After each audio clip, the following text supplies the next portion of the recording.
Power is energy divided by time. Energy is actually the capacity to do work. In electrical circuit, energy is considered as the capacity by which electrons are moved from one end in a circuit to the other end in a circuit. So the electrical energy divided by the time during which the energy is supplied is power. The SI unit of energy is watt hours, and the unit of time is, the SI unit is second, but for time being let us say it is in hours. So the SI unit of power is watt. There is another way to interpret power. The power is voltage times the current. The law of power conservation says that the power which is supplied is same as the power that is getting absorbed. The law of power conservation. The law of power conservation says that the power supplied is same as the power absorbed. This rule holds good in any circuit basically. If I am supplying, let us say, 15 watt of power, a battery is supplying this power, then the resistances are absorbing the power that is supplied by the battery. The power absorbed will also be 15 watt, which is used by the resistance to do some useful work. Resistance in a general sense means that it can be an electric heater or an iron or air conditioning unit or any load that uses the power which is getting supplied. If I am supplying 15 watt, the resistances will use exactly 15 watt. Let us check this law in the circuit that we just saw.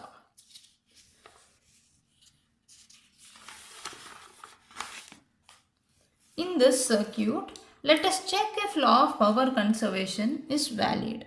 The another way of interpreting power is voltage times the current. In this circuit, let us say P1 is the power absorbed by 2 ohm resistor and P2 is the power absorbed by 3 ohm resistor.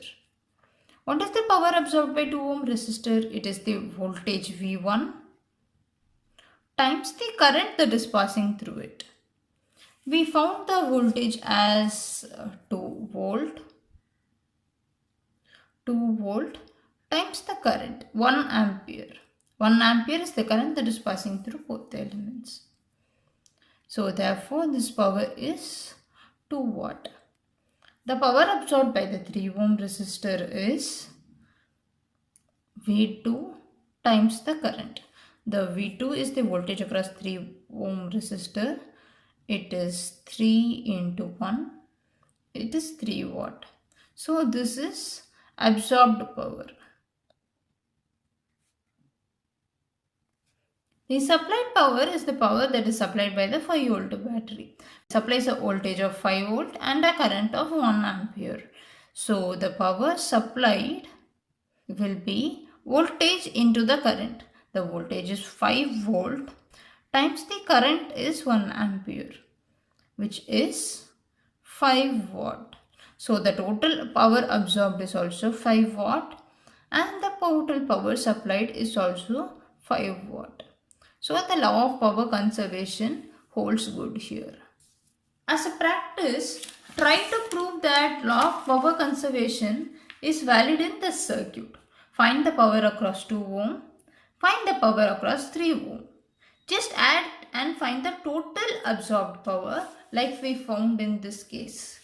This total absorbed power will be the power that is supplied by 5 volt. The 5 volt source supplies a voltage of 5 volt. Find the power that is supplied.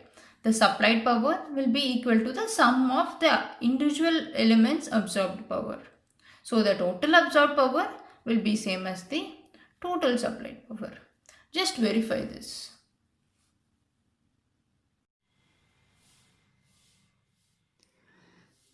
If battery delivers a total energy of 460.8 watt hour over a 8-hour discharge period, how much is the power delivered to the headlight? And what is the current that is flowing into the bulb? So this battery is discharging power into this bulb and it is of 12 volt capacity. It's given that the energy is 460.8 watt hour and it is being supplied for a time of 8 hours. So the first question is, how much is the power that is delivered to the bulb? Okay, so what is power? Power is energy divided by time. So therefore 460.8 divided by 8 will be 57.6 watt. And the next question is, what is the current that is flowing into the bulb? We now know the power which is being delivered by this. So whatever power is delivered by the source is same as the power that is absorbed. So the power absorbed by this sink in this case is this bulb. The power that is absorbed is 57.6 watt. The current that enters in is asked. We have information about the power. What is this power? This power is the voltage across the bulb times the current that is flowing into the bulb. This current can be taken as IN. What is this current? 57.6 divided by the voltage across it. The voltage across it is going to be 12 volt. Okay. So what is the current? The current is 4.8 ampere. This can also be considered as a series circuit. Conventionally, this circuit will be drawn in this way in all the books. You will have a 12 volt source. Quick question, what's this? 12 volt independent voltage source. And usually this is a real-time element which is represented in textbooks as a resistor or a load resistor.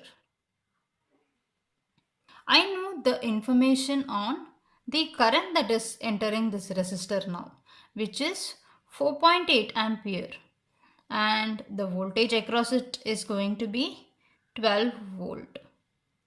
Since this is a resistor, I am considering the current entering terminal to be the positive terminal. This is my positive terminal and this is my negative terminal. And the voltage across it is going to be 12 volt, which is same as the voltage that is supplied by this source. Let me ask you a question. What is the value of this resistor? Use Ohm's law and find it out. Please pause the video at this stage and find out.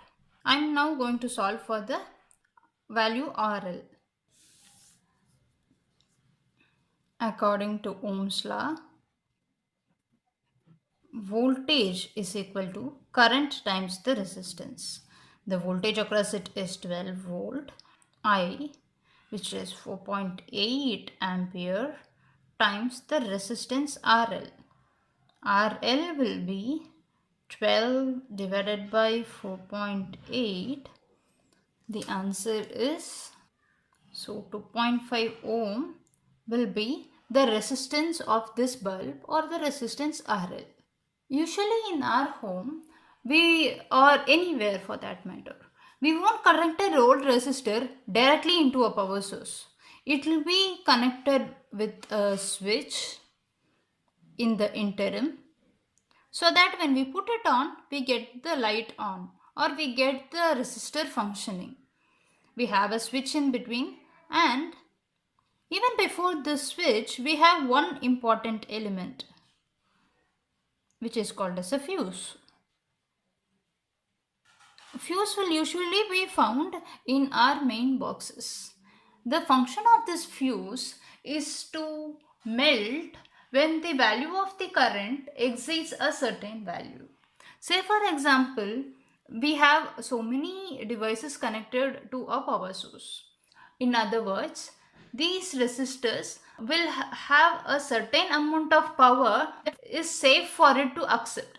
Say for example, you have a hair dryer and the safe value of power that can be passed is, let's say 1000 watt. If the power exceeds 1000 watt, the device will get damaged. So for that purpose, we are limiting the current that we are supplying to it. The power, as you know, it is voltage times the current. The value of power will be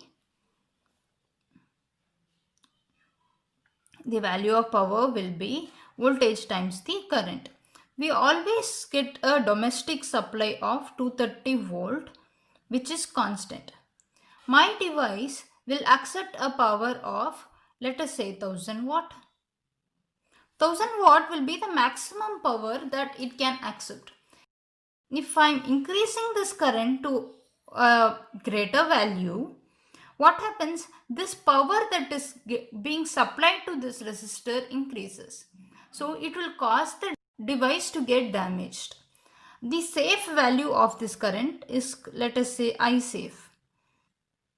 This implies that the safe value of current that can be passed is power divided by voltage is 1000 watt divided by 230 volt in this example of hair dryer. So the safe value of current will be 1000 divided by 230. It is 4.37 ampere. My hair dryer will accept only 4.37 ampere in this case. If I am supplying more current, what will happen? The power that is getting supplied will increase. It will go beyond 4000 watt. So my hair dryer will get damaged. Let's say for example, if I am supplying a current of, let us say, 6 ampere, it is just more than that. So what will be the power delivered to the hair dryer? It is voltage of 230 volt times 6. 230 times 6 will be 1380 watt. But my device rating is only 1000 watt. Since the power exceeds 1000 watt, my device, my hair dryer will get damaged. So that is why we have to use a fuse in between so that the device gets protected.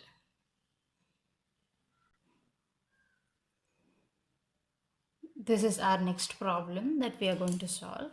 The maximum allowable power dissipation to a resistor is 500 watt and the supply voltage is 110 volt. A fuses of ratings 1.5 ampere, 3.5 ampere, 4.5 ampere and 5 ampere are available.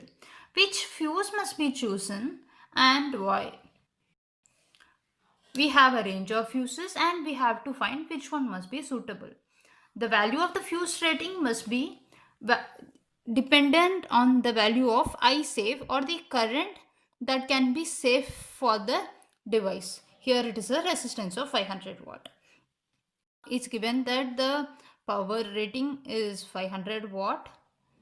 So my device should accept a voltage of 100 so this power 500 watt is voltage times the current safe that we are going to find now.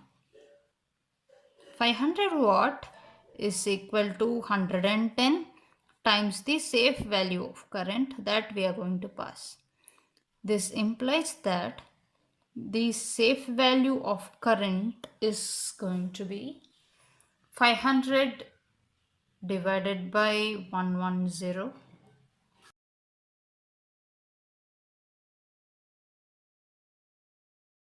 So only a current of 4.5 ampere is going to be safe. If this current exceeds, my resistor is going to get damaged because it accepts a maximum power of 500 watt. If I am exceeding this current, the power will exceed and the device will get damaged. So the maximum current that I can allow through this resistor is going to be 4.5 ampere. I here have a voltage source of 110 volt. In between, I'm connecting a fuse, which is my device protector,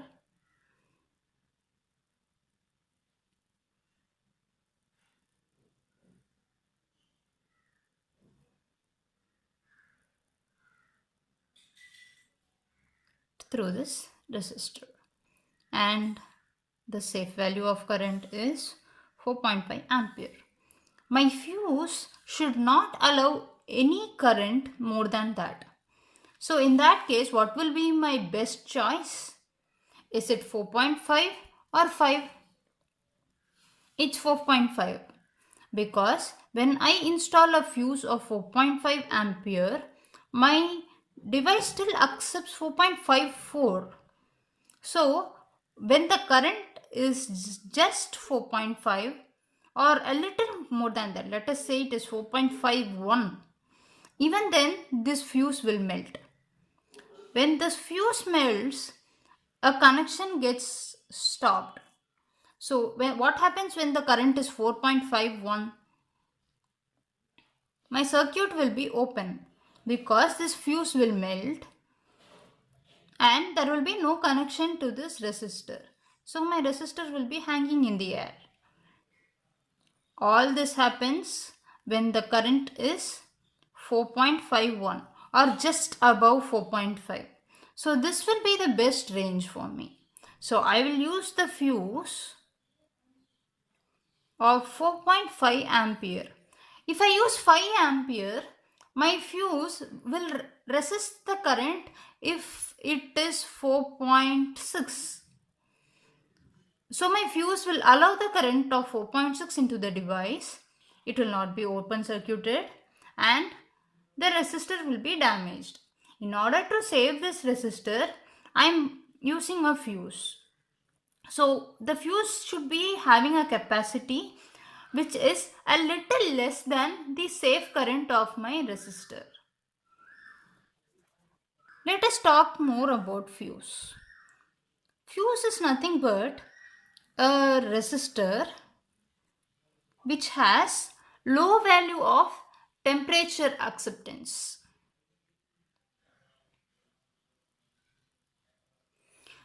The value of every resistor or the value of the resistance of a resistor will vary depending on the temperature. For normal resistors, it can withstand up to a temperature of, let us say for example, 20 degrees Celsius. The fuse will get heated up if the current rating exceeds, and thus the fuse will start to melt because of that heat. Let us say for example I have a fuse of 4.5 ampere. If the current exceeds 4.5, the fuse will get heated up because it is more prone to temperature effects than the resistor. If my fuse rating is 4.5 ampere, it will not get heated up until 4.5 ampere. Beyond 4.5 ampere, the heat that is getting generated will affect it. Let us say for example, a current of 2 ampere produces 2 joule of heat. Let's say for example, my fuse will not get affected. If the current increases to 3 ampere, it will be 3 joule of heat. My fuse will not get affected. If the current is, let us say, 5 ampere and it produces a heat of 5 joule, my fuse will melt. So this means that the fuse is capable to withstand a temperature which is produced by 4.5 ampere of current. Even if it is lesser than that, it can withstand that temperature. But when the temperature increases beyond a certain point of time, the fuse melts. Usually the fuses are more prone to temperature effects than normal resistors or normal devices. That is why we use such materials as fuses.